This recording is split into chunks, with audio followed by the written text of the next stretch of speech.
अपने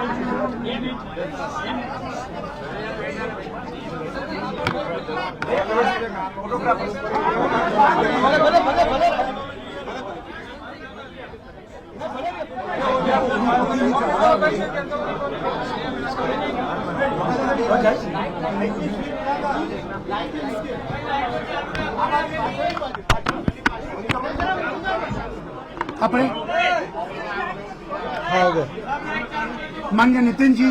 प्रेस लेशे। मित्रों, आदरणीय आनंदीबेन जी ने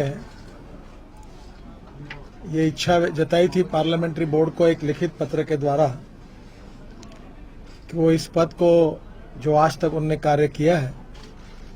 इसके बाद कोई नए व्यक्ति का पार्टी चयन करे। और उन्होंने ये कहा था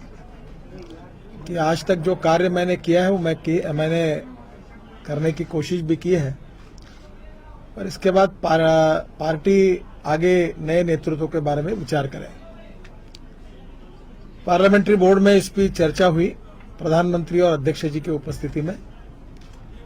और विशेष रूप से 2 साल मुख्यमंत्री के रूप में और उसके साथ साथ करीब राजनीतिक जीवन में 18 साल विभिन्न विभागों की जिम्मेदारी लेते हुए बहुत अच्छा कार्य आनंदीबेन जी ने किया है। और मुख्यमंत्री के रूप में भी जो गुजरात में नरेंद्र भाई के नेतृत्व में विकास के मापदंड प्रस्तापित हुए थे उसमें भी उन्होंने 2 साल में अपने विकास के कार्य को उसमें काफी बड़ा एडिशन किया। भारतीय जनता पार्टी के कार्यकर्ता के रूप में बहुत शुरुआत के समय से प्रतिकूल परिस्थिति में उन्होंने संगठन का और पार्टी का और सरकार में भी कार्य किया है, और इसलिए पार्लियामेंट्री बोर्ड ने विशेष रूप से उनके कार्य की सराहना की और उनको धन्यवाद दिया। और उसी समय ये निर्णय हुआ कि पार्टी के अध्यक्ष अमित शाह जी गुजरात में आए और यहाँ के विधायकों के साथ, नेताओं के साथ चर्चा करें, सांसदों के साथ भी चर्चा करें, और उसके आधार पर नए नेता का निर्णय करने की प्रक्रिया फिर उसके बाद निश्चित होगी। माननीय अमित भाई, हमारे प्रभारी दिनेश जी, संगठन के सह संगठन मंत्री सतीश जी, इन्होंने करीब 15 प्रमुख नेताओं से विस्तृत चर्चा की, बड़े प्रमाण पर विधायकों से भी चर्चा की, और उसके साथ साथ उन्होंने सांसदों के साथ भी चर्चा की और प्रधानमंत्री के साथ भी कुछ सांसदों ने चर्चा की, और सबके जो उनका गुजरात की आज की स्थिति में पार्टी के नेता के चयन करने के बारे में जो उनका विचार था उसका पूरा अध्ययन करने के बाद आज जब मैं यहाँ पहुँचा तो माननीय अध्यक्ष जी ने और सभी इस प्रकार की जो चर्चा हुई उसकी जानकारी मुझे और मेरे साथ आई हुई जो निरीक्षक के रूप में आई है सरोज पांडे, इनको इसकी जानकारी बताई। फिर गुजरात के प्रमुख नेताओं के साथ, आनंदीबेन जी के साथ भी हमारी चर्चा हुई, और सबकी चर्चा होने के बाद यूनानिमसली निर्णय हुआ कि जिस प्रकार से सभी की भावना है उसको ध्यान में लेते हुए विजय रूपाणी, इनका नेतृत्व विशेष विधानमंडल के नेतृत्व के लिए उनका चयन हुआ। और उसके साथ साथ आनंदीबेन जी ने जो प्रस्ताव रखा उसमें डिप्यूटी चीफ मिनिस्टर के रूप में विजय जी के साथ नितिन भाई पटेल, इनका भी प्रस्ताव उन्होंने सभी विधानमंडल सदस्यों के सामने रखा। करीब 10 से ज़्यादा हमारे प्रमुख नेताओं ने उसका अनुमोदन किया, और उसके बाद में और कोई नाम सुझाना है क्या इस प्रकार की, क्योंकि लोकतांत्रिक पद्धति से ये चयन होता है, तो पूछने के बाद स्वाभाविक रूप से एक ही नाम विजय जी का और नितिन भाई का उपनेता के रूप में 2 नाम आए, और बाद में उनका चयन हुआ। मैं अध्यक्ष ने ये जो मुझे और सरोज जी को जो दायित्व दिया था वो कार्य हमने आज पूरा किया। विशेष रूप से मैंने ये भावना व्यक्त की है कि नरेंद्र भाई ने गुजरात के मुख्यमंत्री के रूप में विकास की राजनीति का एजेंडा देश को दिया, और politics for progress and development, इसके बारे में विकास का एजेंडा पूरे देश को नरेंद्र भाई के नेतृत्व में उसकी जानकारी मिली, और उनके यशस्वी कार्य के कारण ही देश की जनता ने प्रधानमंत्री के रूप में उनका चयन किया। आज देश के तकदीर और देश का भविष्य उनके नेतृत्व में बहुत तेजी से बदल रहा है और स्वाभाविक रूप से नरेंद्र भाई का नेतृत्व, आनंदीबेन जी की विरासत अब विजय जी को और नितिन भाई को मिली है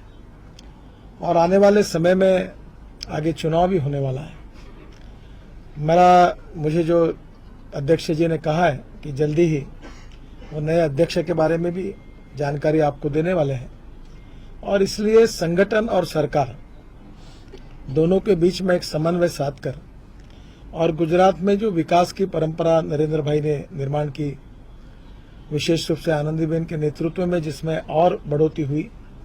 उससे और ज्यादा कार्य करने का एक आह्वान के रूप में विजय जी और नितिन भाई के सामने एक आह्वान है। मैं दोनों को पिछले अनेक सालों से जानता हूं। विजय भाई तो मैं विद्यार्थी परिषद में था और मैं जब काम करता था वो भी मेरे साथ उस समय विद्यार्थी परिषद में काम करते थे और इसलिए बहुत अनेक सालों से उनको भी जानता हूं। नितिन भाई को भी मुझे बहुत पुराना संबंध रहा है। अभी कुछ दिन पहले यहाँ पीडब्ल्यूडी मिनिस्टर के नाते मेरे साथ भी वो दौरे पर भी आए और गुजरात में भी उन्होंने रोड नेटवर्क बहुत अच्छा खड़ा किया है। बहुत अनुभवी, सूझबूझ रखने वाले और हमारे पार्टी के बहुत प्रमुख नेताओं में से वो भी आज भी है और उनका भी अनुभव जो प्रशासन का है वो बहुत अच्छा है और इन दोनों के नेतृत्व में आने वाले समय में गुजरात में और विकास होगा। नरेंद्र भाई ने जो मापदंड प्रस्तापित किए हैं उसी के आधार पर और गुजरात का विकास की जो यात्रा है इनके नेतृत्व में और आगे जाएगी और पार्टी और सरकार दोनों के समन्वय से जो आने वाला हमारा विधानसभा का चुनाव है उसमें पिछले बार हमको जीत मिली थी, उससे ज्यादा जीत, क्योंकि इस समय नरेंद्र भाई, अमित भाई, हम सब लोग, हमारे सब कार्यकर्ता और हमारे सभी विधायक पूरी ताकत के साथ संगठन के साथ और उनके साथ खड़े हैं और मेरा विश्वास है कि इन दोनों के नेतृत्व में आने वाले समय में गुजरात में हमारी पार्टी बहुत अच्छी तरह से सफलता निश्चित रूप से मिलाएगी और इसके लिए हमारी सरकार नरेंद्र भाई के नेतृत्व में, हमारा केंद्र का संगठन अमित भाई के नेतृत्व में पूरी ताकत और शक्ति के साथ उनके साथ खड़ा रहेगा और ये जीत निश्चित रूप से हमको मिलेगी, ये मेरा विश्वास है। मैं फिर से एक बार हमारे देश के करोड़ों कार्यकर्ताओं की ओर से, भारत सरकार की ओर से, नरेंद्र भाई की ओर से और हम सब की ओर से हमको बहुत खुशी हुई कि आज उनका चयन हुआ है। मैं उनका बहुत बहुत अभिनंदन करता हूं, उनको शुभकामनाएं देता हूं, शुभेच्छाएं देता हूं और गुजरात उनके नेतृत्व में ऐसे ही आगे जाता रहेगा, ये विश्वास व्यक्त करता हूं। आप बिल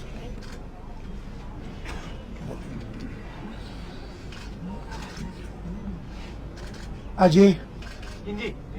ओके। आज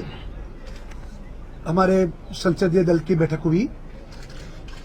राष्ट्रीय अध्यक्ष आदरणीय अमित शाह जी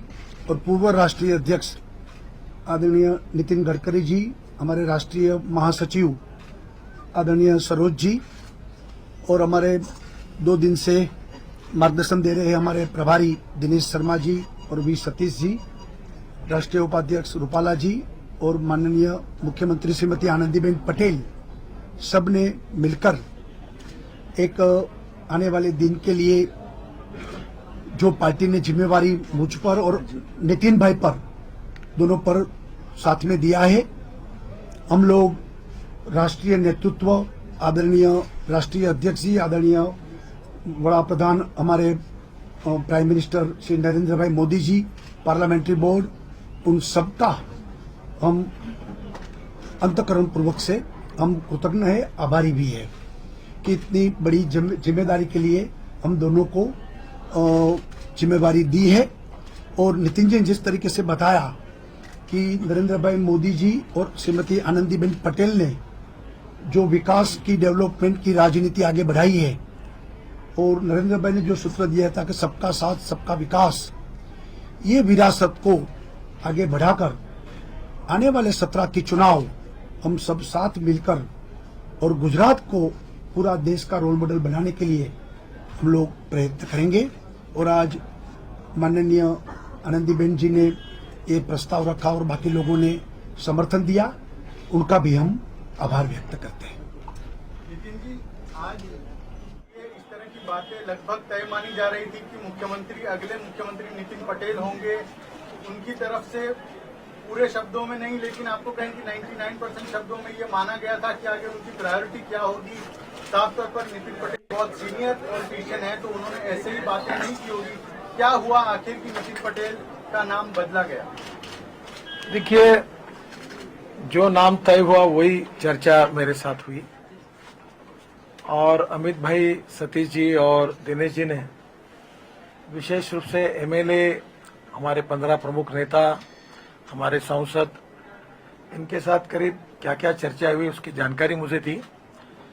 उसके साथ जो हमारे प्रमुख नेता थे उनसे चर्चा हुई और सबसे चर्चा होने के बाद आनंदीबेन जी ने ये प्रस्ताव रखा है। ये पूरी तरह से यूनानिमस हुआ है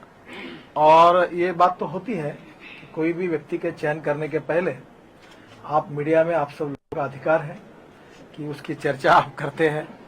पर कभी कभी आपका अंदाज सही होता है, कभी कभी आपका अंदाज सही नहीं होता है। तो ये मुझे लगता है कि पहली बात तो ऐसी है कि आप पहली बात तो ऐसी है कि भारतीय जनता पार्टी में ये फैसला बहुत यूनानिमस हुआ है और सभी नेताओं से विचार विनिमय करने के बाद और ये निर्णय हुआ है।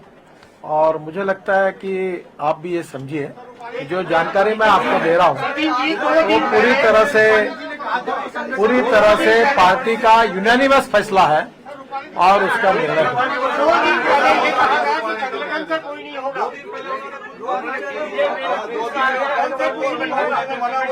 देखिए, 2 दिन विचारों की प्रक्रिया चल रही थी, अलग अलग प्रकार की राय लोगों की आई थी। ये भी बात सच है कि रूपाणी जी ने भी इसके बारे में अपनी बात को क्लियर किया था, पर इसके बाद भारतीय जनता पार्टी लोकतंत्र को मानती है और इसके बाद जो चर्चा है हमारे अध्यक्ष जी ने, वी सतीश जी ने और विशेष रूप से दिनेश शर्मा जी ने, मैं आपको फिर बता रहा हूं कि मुझे पूरा ब्यौरा दिया। सांसदों के साथ चर्चाएं की, विधायकों के साथ चर्चा की, 15 नेताओं के साथ चर्चाएं की, हमारे माननीय मुख्यमंत्री आनंदीबेन जी से चर्चा की, कार्यकर्ताओं की साफी चर्चा होने के बाद प्रधानमंत्री से चर्चा की और सब चर्चा होने के बाद उसका रिपोर्टिंग उन्होंने मुझे बताया। उसके बाद सब नेताओं की प्रमुख उपस्थिति में भी चर्चा हुई और उसके बाद ये निर्णय यूनानिमिटी से हुआ है और विजय जी का और नितिन जी का चयन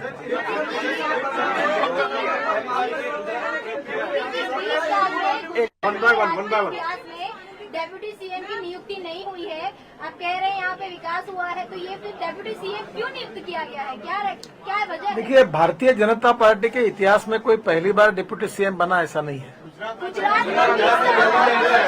देखिए, हमारे पार्टी में, हमारे विधानमंडल में हमारा जो प्रस्ताव हमारे आनंदीबेन जी ने वहाँ प्रस्तुत किया है और उस प्रस्ताव में उन्होंने 2 नाम रखे हैं। पार्टी ने भी इसके बारे में अनुमोदन दिया है और विशेष रूप से सभी को साथ लेकर, सबका साथ सबका विकास,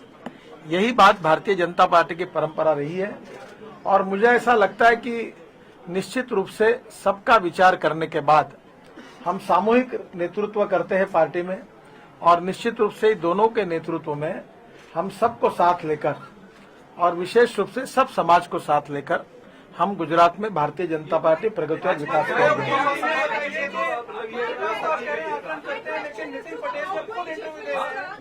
विजय रूपाणी जब खुद ये कह रहे हैं कि वो संगठन में रहना चाहते हैं, नितिन पटेल खुद ये कह रहे हैं कि वो मुख्यमंत्री के तौर पर इंटरव्यू दे रहे हैं। देखिए, पहली बात तो ऐसी है कि हमारे पार्टी में ये परंपरा रही है कि विजय रूपाणी जी ने कहा कि मैं संगठन का ही काम करूंगा। उन्होंने अपने तरफ जो कहा है वो सही है, उन्होंने उनके कर्तव्यों का पालन किया। नितिन भाई का नाम था, उन्होंने आपको बताया। जो लोकतांत्रिक प्रक्रिया से जो हमारे यहाँ सभी विधायकों से, सांसदों से और पार्टी के प्रमुख पदाधिकारियों से चर्चा हुई, यह चर्चा हुई, इसका ब्यौरा प्रधानमंत्री जी के कान पर भी डाला गया, हमारे जो संगठन मंत्री है रामलाल जी, उनके भी कान पर डाला गया और सरोज जी और मैंने सबसे चर्चा करने के बाद जो जानकारियां हमको मिली थी उसके आधार पर ये सबकी भावना को ध्यान में रखकर निर्णय हुआ है और मेरा विश्वास है कि इसमें निश्चित रूप से दोनों के नेतृत्व में सबका साथ सबका विकास ये सूत्र लेकर हमारी सरकार और पार्टी आगे जाएगी। मीडिया के सामने उनका चयन किया गया था, आज क्या वजह रही? क्या कोई ऐसी वजह थी कि मीडिया के बाहर अंदर मुझे लगता है मीडिया पहली बात तो ऐसी है, जो बातें नहीं हुई उसको मैं आपसे प्रार्थना करूंगा, उसको जोड़ने की आप कोशिश मत करिए। एक आप सुने ना, देखिए आपने बात कही, मैं आपको बता रहा हूँ, मैं जिम्मेदारी के साथ बता रहा हूँ कि ये चयन की प्रक्रिया पूरी तरह से लोकतांत्रिक पद्धति से हुई और पूरे विधायकों ने और सभी नेताओं ने यूनानिमस, बिल्कुल एक ने भी कहीं कुछ नहीं बोला, पूरी तरह से इसका जो प्रस्ताव आनंदीबेन जी ने रखा था उसका समर्थन करके ये चयन हुआ है। और इसमें इस प्रकार की बात जो आप कह रहे हैं ऐसी कोई बात कहीं नहीं है। आनंदीबेन ने जो स्टेटमेंट सोशल मीडिया नेटवर्क पे लिखा था, उसमें उन्होंने लिखा था कि leadership, she is expecting someone young to be a leader. Watching through the both ages, these both are senior citizens. Does BJP have a young face today in Gujarat or it does not have a देखो, young face? आदमी उम्र से नहीं विचारों से young होता है और ये दोनों भी यंग ही है।